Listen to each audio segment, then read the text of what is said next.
আর শুধু করে কইন আল্লাহু আকবার। এতগুলো মানুষ বোঝা যায় ভিতরে কইজা নাই। আর আল্লাহ বা মামুনুল হক সাহেব জেলখানার ভেতরে কত কষ্ট, এরপর আল্লাহু আকবারের দুনি দিয়া গোটা বিশ্বরে কাঁপাইয়া দিয়েছে। আলো জুড়ে বলেন তুই এবার বালা। আর আমরা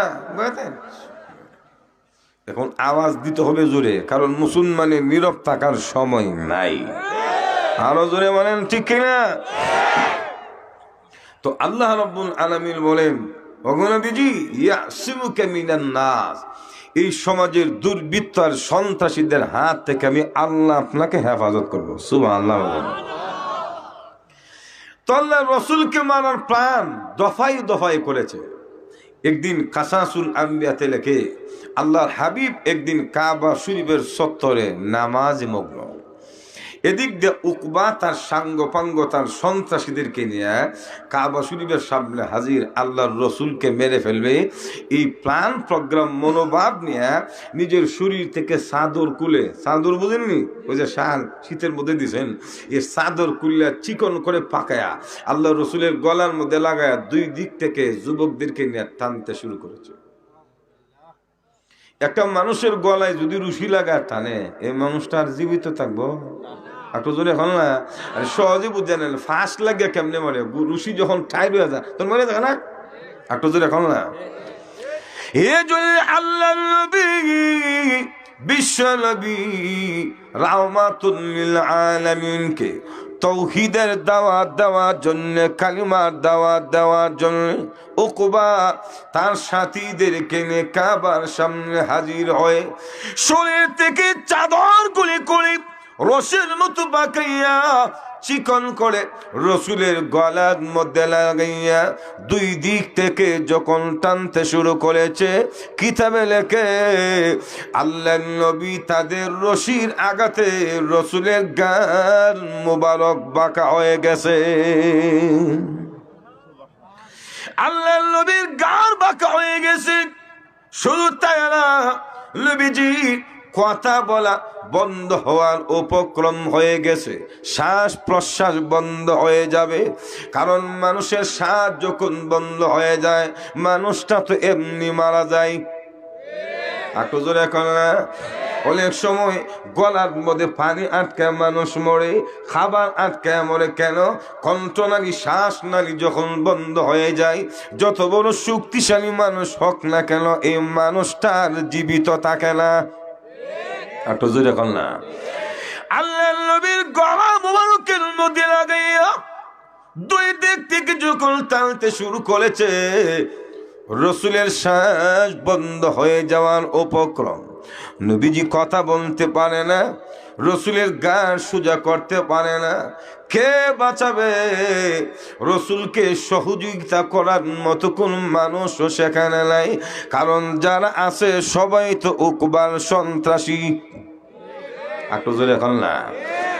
কিন্তু কোথা থেকে যেন আমিরুল মুমিনিন খলিফাতুর রাসূল সাইয়্যিদুনা উম্মতের মুরব্বী হযরত আবু বকর সিদ্দিকের কানে আওয়াজ পৌঁছে গেছে, আবু বকর রে এখানে দাঁড়িয়ে আছো, দিনের নবী রাহমাতুল লিল আলামিনকে উকবা শহীদ করে দেওয়ার চেষ্টায় লিপ্ত হয়েছে।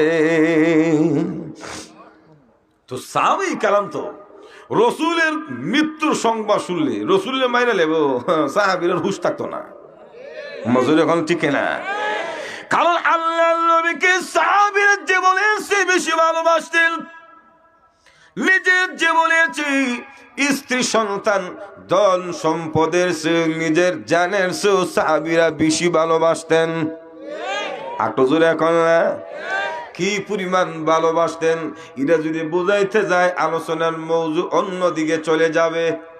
তাই আর বললাম না, রাখা দিলাম। লক্ষ্য করে দেখেন সাইয়্যিদুনা হযরত আবু বকর সিদ্দিক যখনই শুনতে পেয়েছে রসুলের গলার মধ্যে রশি লাগাইয়া উকবা টানতে শুরু করেছে, দৌড়াইয়া কাবার চত্বরে হাজির হয়ে উকবার বুকের মধ্যে ধাক্কা মেরে বলে, আতাকতুলুনা রাজুলান আইয়াকুলা রাব্বি আল্লাহ। উকবারে, একটা মানুষকে কি তোমরা এজন্য মেরে ফেলবে যেই লোকটার অন্য কোনো দোষ নাই, কোনো অপরাধ নাই, শুধু একটাই দোষ তোমরা মনে করো তোমাদের মতো মূর্তিকে প্রণাম দেয় না। একটু জোরে এখন ঠিক না আছে না? আমরা দেশে যার যার ধর্ম পালন করলো, কিন্তু আমরা দেশে কিছু হিন্দু মার্কা মুসলমানও আছে। মজুর এখন আছে না? আল্লাহর নবীর সাহাবী আবু বকর সিদ্দিক রাদিয়াল্লাহু তাআলা আনহু উকবাকে বলে, আতাকতুলুনা রাজুলান আইয়াকুলা রাব্বি আল্লাহ। এই উকবা, একটা মানুষকে তোমরা এজন্য মেরে ফেলবে তিনি বলেন রব হলো তার আল্লাহ, আল্লাহকে রব বলার কারণে, আল্লাহকে মাবুদ বলে স্বীকৃতি দেওয়ার কারণে তোমরা তাকে মেরে ফেলবে, আর কোনো দোষ নেই। হযরত আবু বকর সিদ্দিক রাদিয়াল্লাহু তাআলা আনহু উকবার বুকের মধ্যে ধাক্কা দিয়ে আল্লাহ রসুলের কাছ থেকে সরাইয়া দিয়েছেন। অবস্থাটা এমন ছিল, যদি এমন ভাবে ধাক্কা না দিতেন, আবু বকর সিদ্দিক যদি পাশে না দাঁড়াইতেন, ওই উকবা তার সন্ত্রাসীরা রসুলকে আরো কষ্ট দিতেন। একটু জোরে এখন ঠিক না? তাহলে নবীজিকে মারার জন্য প্ল্যান করেছে সন্ত্রাসীরা, সাহাবায়ে কেরামকে নির্যাতন করেছে। চতুর্মুখী নির্যাতন যখন শুরু হয়ে গেল, আল্লাহ রব্বুল আলামিন এমন পরিস্থিতিতে মহান আল্লাহ রব্বুল আলামিন বিশ্বনবী রাহমাতুল লিল আলামিনকে এবং তার সাহাবায়ে কেরামকে ঈমান এবং জীবন রক্ষার জন্য মক্কা থেকে মদিনায় হিজরত করার অনুমতি প্রদান করেছে। আর মক্কাতে থাকার দরকার নাই, মদিনাতে চলে যান। তো রসুল যখন মদিনা তুই হিজরত করবে, এ রাত্র রসুল্লে ব্যারিকেড দিছে। মজুর এখন ঠিক না? রসুল্লে মেরে ফেলবে, কোন দিক দিয়ে যা খবর ফাঁস হয়ে গেছে, কিন্তু চতুর্দিকে ব্যারিকেড দিল। আল্লাহ রাব্বুল আলামিন তো হেফাজতের দায়িত্ব নিছেন, এজন্য রসুলের অন্ধ বানায় দিছে। মজুর এখন ঠিক না?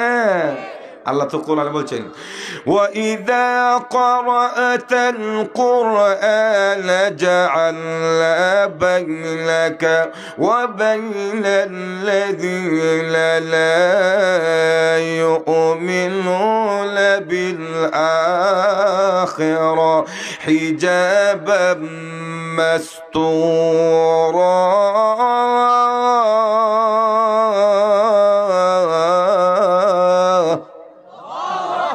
আল্লাহ বলেন, আপনি যখন কোরআনের আয়াত তালাওয়াত করেন, মক্কার কাফেররা যে রসুলের ব্যারিকেড দিছে, রসুল কিন্তু সূরা ইয়াসিন তালাওয়াত করছিল। মজুর এখন ঠিক না? আল্লাহ বলেন,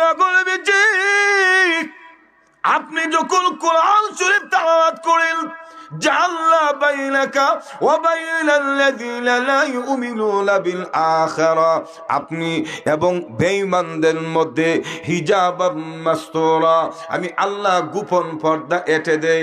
আল্লাহ নবী, বিশ্ব নবী এবং কাফেরদের মধ্যে আল্লাহ গোপন পর্দা দেওয়ার কারণে কাফেররা রসুলকে দেখে নেয়।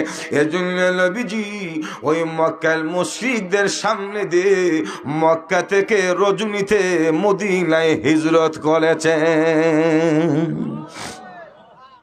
সাহাবায়ে কেরাম এবং রসুল যখন মক্কা থেকে মদিনায় হিজরত করলেন, সব সাহাবীরা না, কিছু ছিল দুর্বল, অসুস্থ। কথা বলছেন? হযরত ওয়ালিদ ইবনে ওয়ালিদ এবং প্রমুখ সাহাবীরা, ইবনে আব্বাস রাদিয়াল্লাহু তাআলা আনহুমা, প্রমুখ সাহাবীরা অসুস্থতা এবং দারিদ্রতার কারণে মক্কা থেকে মদিনায় হিজরত করতে পারে নাই। তারা মক্কাতেই ছিল। এই পরিস্থিতিতে বেশিরভাগ সাহাবায়ে কেরাম যখন মক্কা থেকে মদিনায় চলে গেছে, এদিক দিয়ে অল্প সাহাবী মুসলমান পায়া মক্কার মুশরিকরা নির্যাতন অত্যাচার আরো বাড়াইয়া দিছে। ওই আসল কথা বুঝছেন? আমার কথা কিন্তু বুঝছেন, বিষয়বস্তু বুঝতেইব, আবার বললে গেলে হইতো না। বুঝলো ঠিক না? যখন আল্লাহ মারধর শুরু করছে, আর যারা হিজরত করছে এরার বাড়ি ঘর সম্পদ সব দখল করে নিছে। তখন শুধু মার আর নির্যাতন চতুর্দিকে। তো নির্যাতনের শিকার হইয়া আর কত বরদাস্ত করবে, তখন তারা আল্লাহর কাছে দোয়া করে অবশিষ্ট মুমিন মুসলমানরা, সাহাবীরা, যে রব্বানা আখরিজনা মিন হাযিহিল ক্বরিয়াতি যালিমু আহলুহা ওয়াজআল লানা মিন লাদুনকা ওয়ালিয়া ওয়াজআল লানা মিন লাদুনকা নাসীরা। আল্লাহ, এই জালিম অধিবাসীদের হাত থেকে আমাদেরকে রক্ষা করো, অন্যত্র আমাদেরকে বের করে দাও, আর আমাদের মুক্তির জন্য একজন সাহায্যকারী পাঠাও, আমাদের মুক্তির জন্য একজন অভিভাবক পাঠাও। তারা যখন এইভাবে কান্না শুরু করছে, আল্লাহ রাব্বুল আলামিন অবশিষ্ট দুর্বল, অসুস্থ, দরিদ্র মুসলমান সাহাবাই কালামের দোয়া কবুল কইরা আল্লাহ মদিনার সাহাবী মুসলমানদেরকে মক্কার কাফিরদের বিরুদ্ধে যুদ্ধ কইরা তাদের মুক্তির জন্য সংগ্রাম করার জন্য আল্লাহ আমার তেলাওয়াতকৃত আয়াত নাজিল করেছে।